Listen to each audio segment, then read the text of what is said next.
संयुक्त राष्ट्र में इजराइल के राजनयिक ने कहा है कि गाजा पट्टी में हमास के खात्मे और ऑपरेशन पूरा होने के बाद इजराइल अरब देशों के साथ मिलकर गाजा के भविष्य पर बात करेगा। इजरायली राजनयिक गिलाड एरदान ने मीडिया से बात करते हुए कहा, हम कई अरब देशों के लिए अपने हाथ गंदे कर रहे हैं। गिलाड ने साफ किया कि गाजा से मिलकर प्रशासन के लिए अरब देशों से अभी इजराइल ने बात शुरू नहीं की है, लेकिन जल्द ही यह शुरू हो सकती है। गिलाड ने कहा, मुझे विश्वास है कि कई अरब देश ये जानते हैं कि हमास उनका भी दुश्मन है।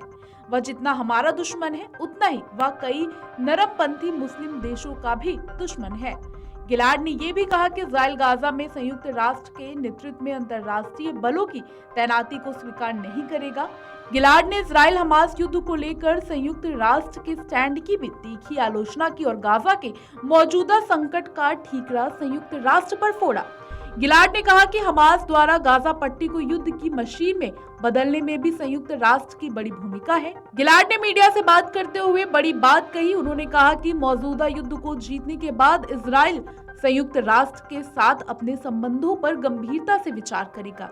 गिलाड ने आरोप लगाया कि संयुक्त राष्ट्र के कुछ अधिकारियों ने अपने पदों का गलत इस्तेमाल किया और झूठा प्रचार भी किया।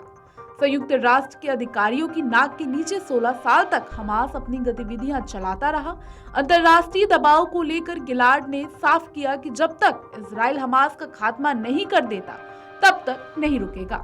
गिलाड ने हमास के खिलाफ लड़ाई में अमेरिका राष्ट्रपति के समर्थन के लिए धन्यवाद भी दिया। बता दें, 7 अक्टूबर को हमास के आतंकियों ने इजराइल पर बर्बरता की थी।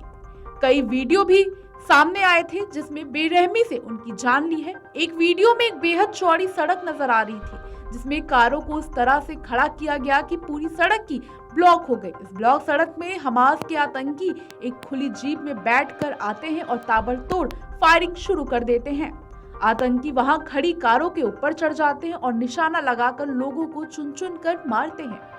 इजराइल और हमास के बीच 7 अक्टूबर से जंग जारी है। 7 अक्टूबर को हमास ने इजराइल पर हजारों रॉकेट दागे थे। इतना ही नहीं, हमास के लड़ाकों ने सीमावर्ती इलाकों में घुसकर इजरायली सैनिकों और आम लोगों पर हमला भी किया था। इजराइल और फलस्तीन के आतंकी संगठन हमास के बीच जारी इस जंग में अब तक दोनों तरफ के 6000 से ज्यादा लोग मारे जा चुके हैं। इनमें 4600 से ज्यादा लोग गाजा तो 1400 से ज्यादा लोग इजराइल के हैं।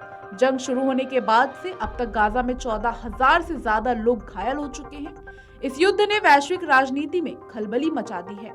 एक तरफ अमेरिका, ब्रिटेन और फ्रांस जैसे देश बढ़ चढ़कर इजराइल के समर्थन में खड़े हो गए हैं, तो वहीं फलस्तीन को ईरान और रूस जैसे देशों से सपोर्ट मिल रहा है। वीडियो डेस्क अमरउजाला.com। अगर आप ये वीडियो YouTube पर देख रहे हैं तो हमारे चैनल को सब्सक्राइब करें और बेल आइकन को दबाना ना भूलें। अगर आप Facebook पर ये वीडियो देख रहे हैं तो हमारे पेज को लाइक करें।